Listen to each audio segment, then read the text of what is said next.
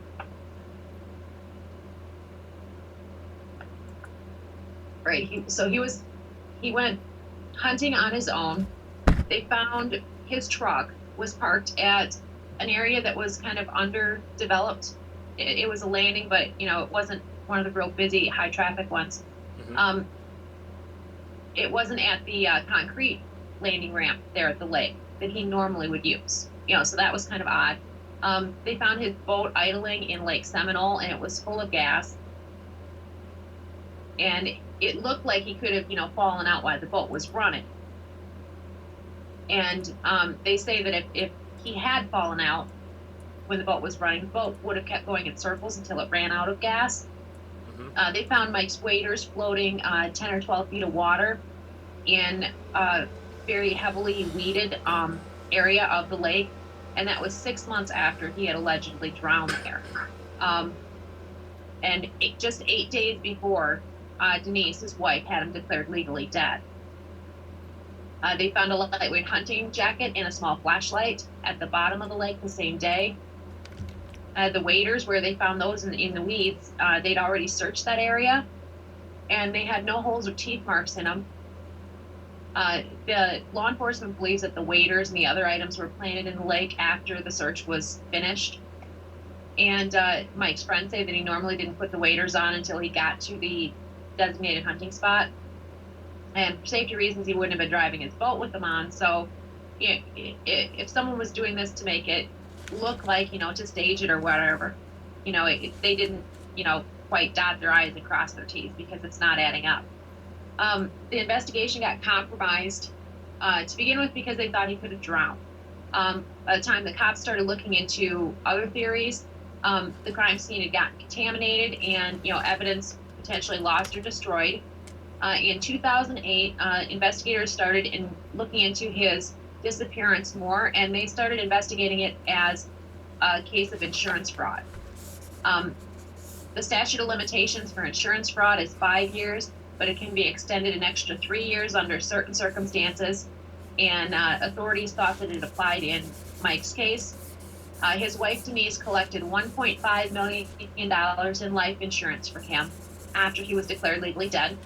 The person who wrote the policy was Mike's best friend, Brian Winchester. In 2004, surprise, surprise, Denise married Winchester. And she'd known him since they were children. And now they live together in the home that she shared with Mike.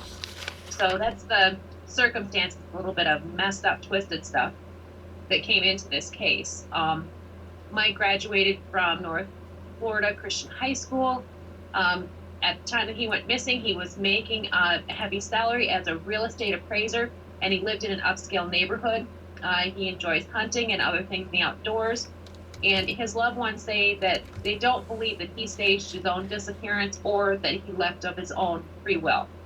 And he was close to his wife, his baby daughter, and his recently widowed mom. And his mom is very active in trying to find him. So would you like to share what you got on this case, Brian?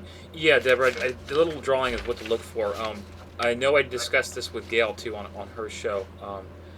I have a location, and I have a way of possibly locating Jerry. First of all, let me read you the two dream drawings from December 18th of 08. First one says, go to lake, body was wrapped in canvas bag with quickcrete. Side note, this is concrete. Wrapped in brown rope, 6 feet. Look for triangle, sonar will find spot. There is I believe that the body was wrapped in a brown canvas bag, and quickcrete was placed in there. Quickcrete reacts with water, and then hardens and sets, and the longer it stays in the water, actually, the harder it gets. So that is feasible for something to happen. If you were to murder somebody, and you want to get rid of the body, you put them in a bag or something like that, and it was probably wrapped really good with this rope, and possibly that rope may have been polyester or something like that. I'm just speculating on that. So it wouldn't rot. Anyways, it says 6 feet, and I believe that's a depth. Look for triangle, sonar will find spot. First of all, let me go to the second dream drawing to tell you, I think, what happened. It says, does not really believe in God. Preacher knows it was her. Police have been to lake, go back, find triangle. Triangle will be what I'm going to talk about in a second. Hammer to skull.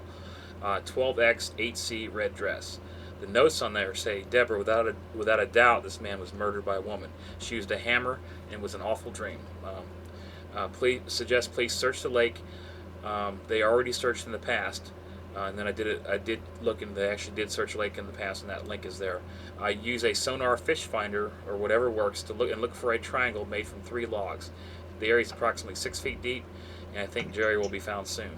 I just drew this. This is what I think. Let me get on the screen here to make sure you guys this is what I think, what it may look like on the sonar, if it's the right type of sonar. Um, this would be on the bottom of the lake, in an area that's approximately, I believe, 6 feet deep. Um, if you look there, I believe that somehow the body maybe it got caught up there, or I mean, well, not caught. It's got creek.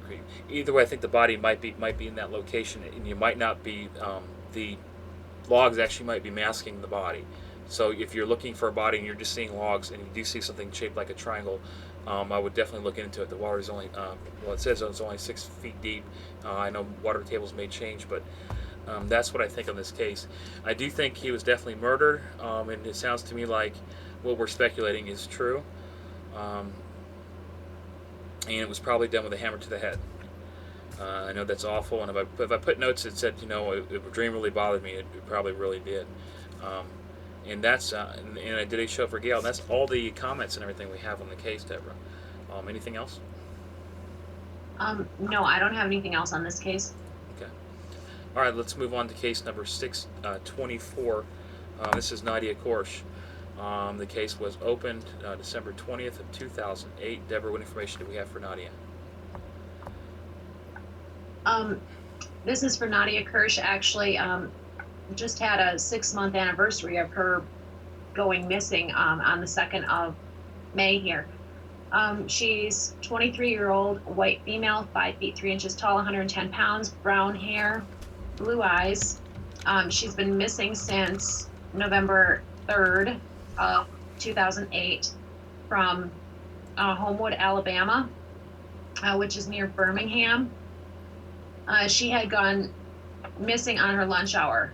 She worked at the Tria Food Market, and she left work, and they didn't see her after that. Let me look here. They did locate her purse. Okay, here it's slow to load. They located her purse near some railroad tracks sometime after she'd gone missing. The time that she left her job was about 1 in the afternoon. When she didn't end up coming back and pick up her little boy, then they started getting really worried.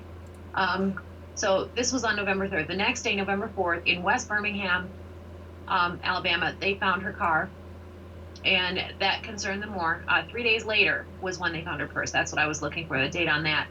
So they found her purse on November 7th, and it looked to be discarded, kind of thrown on some railroad tracks, and that was also found in West Birmingham. So she did leave behind a little boy. Actually, he's a baby. And Nadia herself,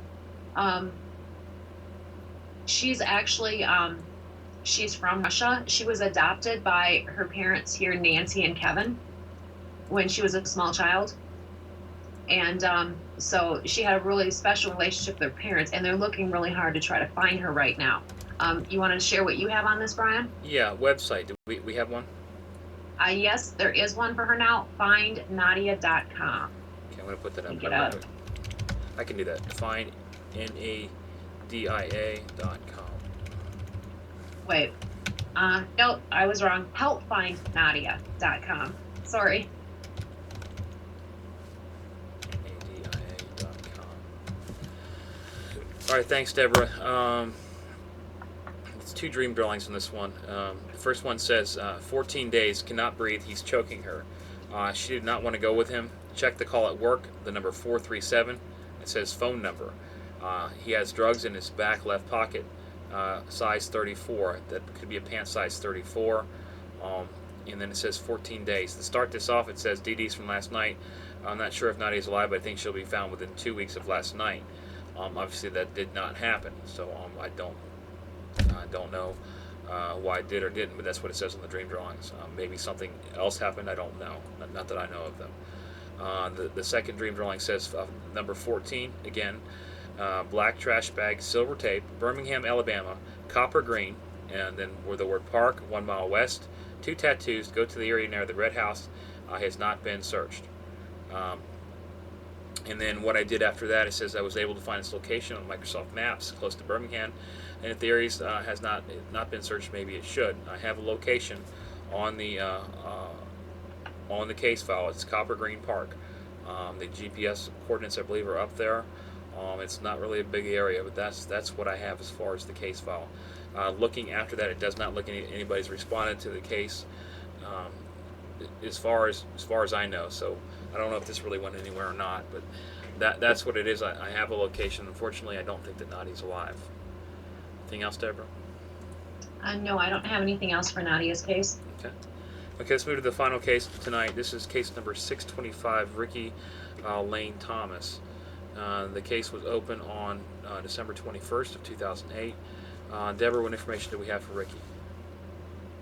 Ricky Lane Thomas Jr. Has been missing since November 6, 1997 from Bristow, Indiana. This case was requested through email, Brian, from his sister. Okay. Like I said, he's been missing since 1997. Date of birth, December 21st, 1983. 13 years old when he went missing. He would be 25 years old right now. Yeah, I think that's right. 5 feet 8 to 5 feet 9 inches tall and 170 pounds when he went missing. Caucasian male, sandy blonde to brown hair, hazel green eyes. He had small scars on both of his cheeks. Last seen wearing long denim shorts and a black hooded sweatshirt with Route 66 imprinted on the front of it. Ricky's stepfather, John Martin, saw him at the family home in Bristow, Indiana at about 11:30 in the morning on the day he went missing, and that was November 6th of 1997.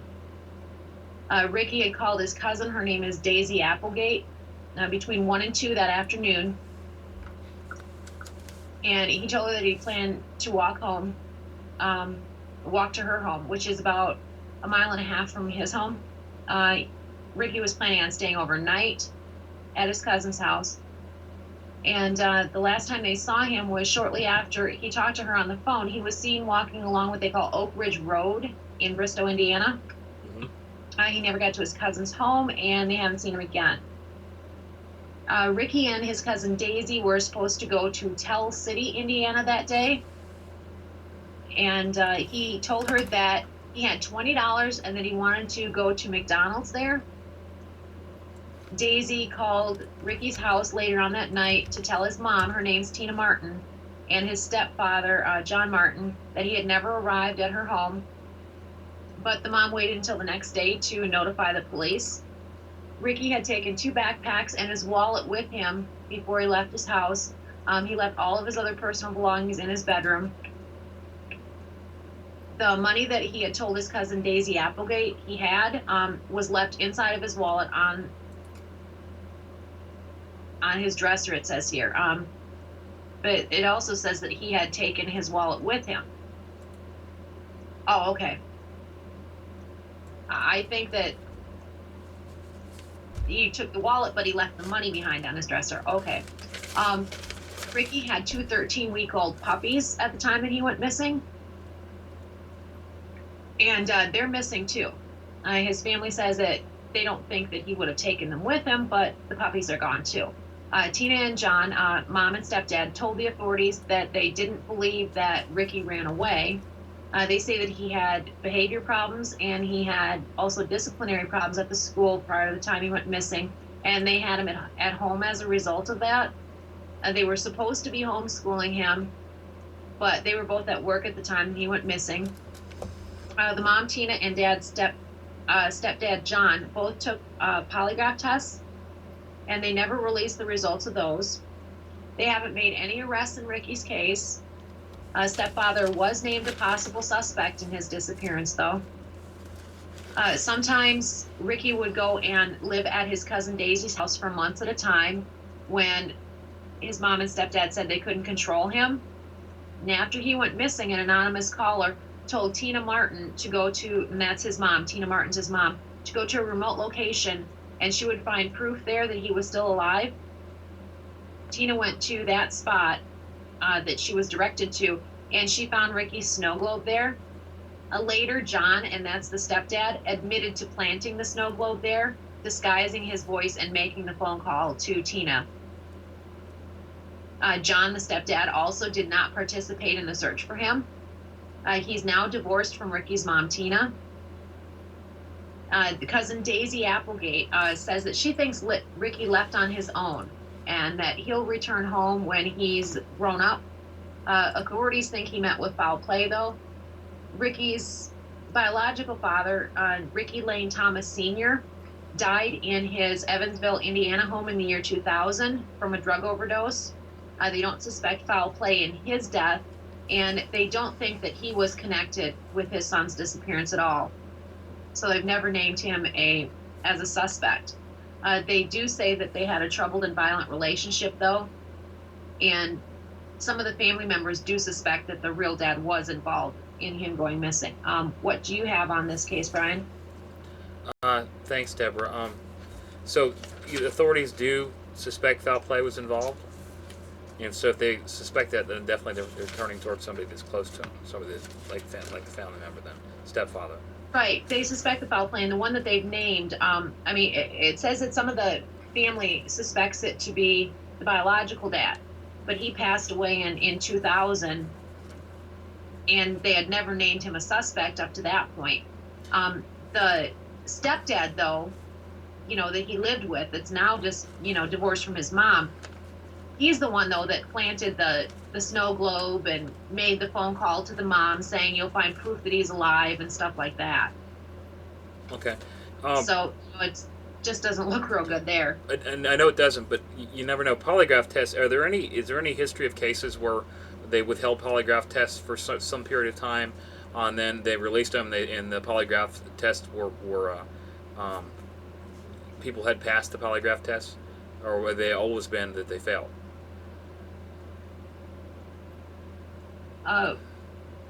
So you're asking that, if they don't release the results, Yeah. does that normally indicate that they didn't pass it? Yes. Normally they go ahead and release them and say they passed? Right. Or they say it this way?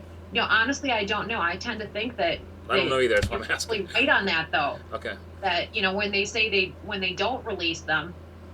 Well, usually if somebody passed a test, like what's his name that said that he's got this missing person, he helps find missing people, and he said, the first thing you should do is take a polygraph test, clear it. That would be Mark Class, right? Exactly. Wonderful guy, and he does know what he's talking about.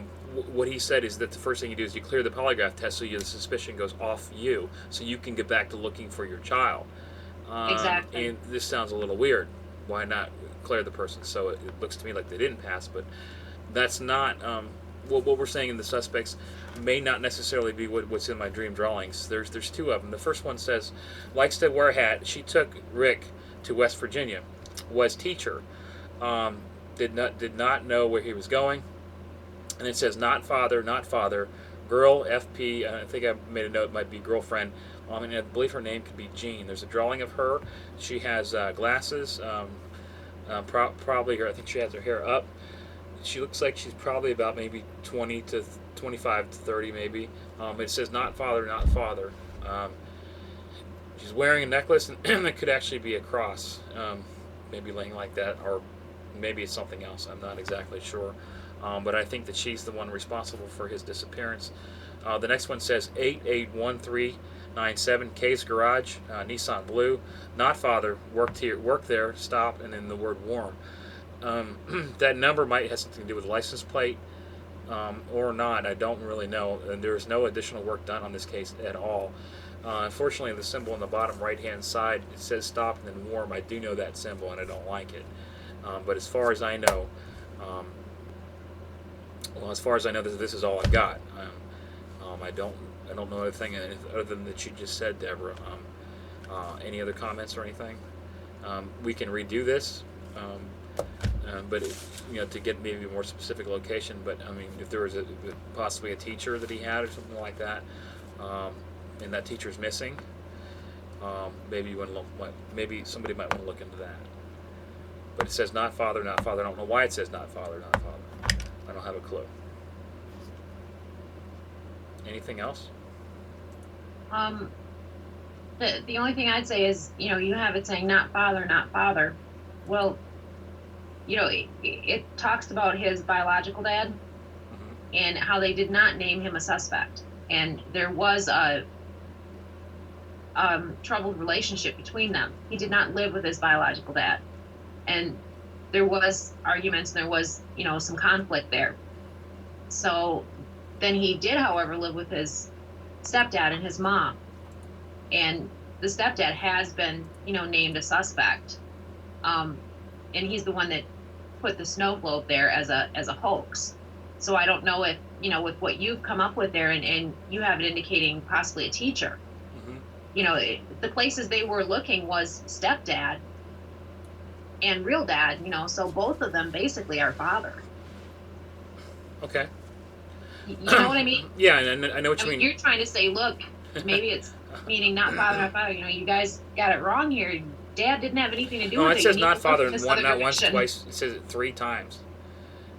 So I'm just, not father. I'm just. It says it 3 times in 2 different dream drawings. And then there's actually a drawing of a vehicle. Looks like some type of sedan. Um, but that's all I got. If anybody has any information, please, as always, please go to the forums, missingpersonforum.com, which is up there, and post any information that you have. That is the best way to get the information out. You can also go to WebSleuth. I think that WebSleuth.com or Sleuth.com, they do a lot of good work as far as trying to figure out a lot of cases too. That's all I have on this case, Deborah.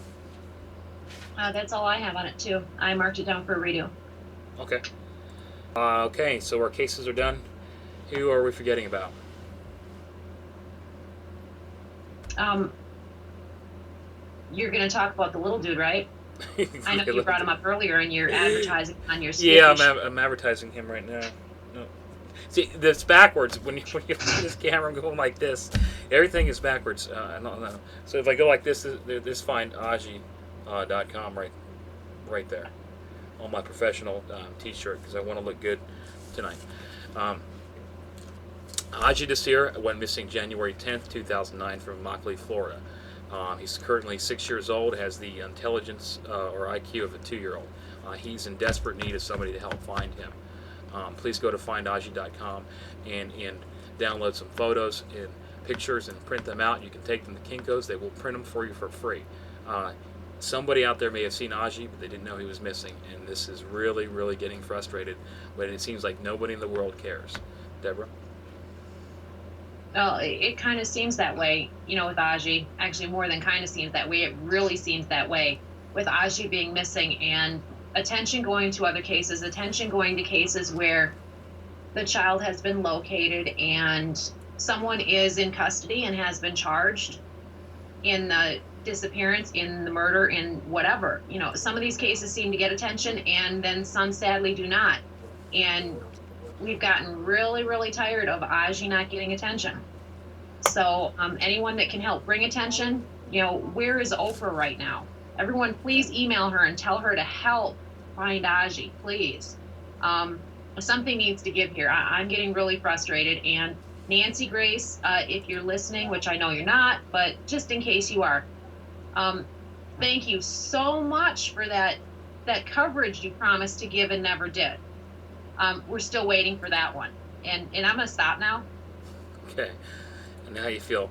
Okay, thank you guys. Remember, that's www.findaji.com. Thanks, Deborah. Kevin Doyle has some notes on these cases. I will post them after the show, along with all the other work that we're going to do.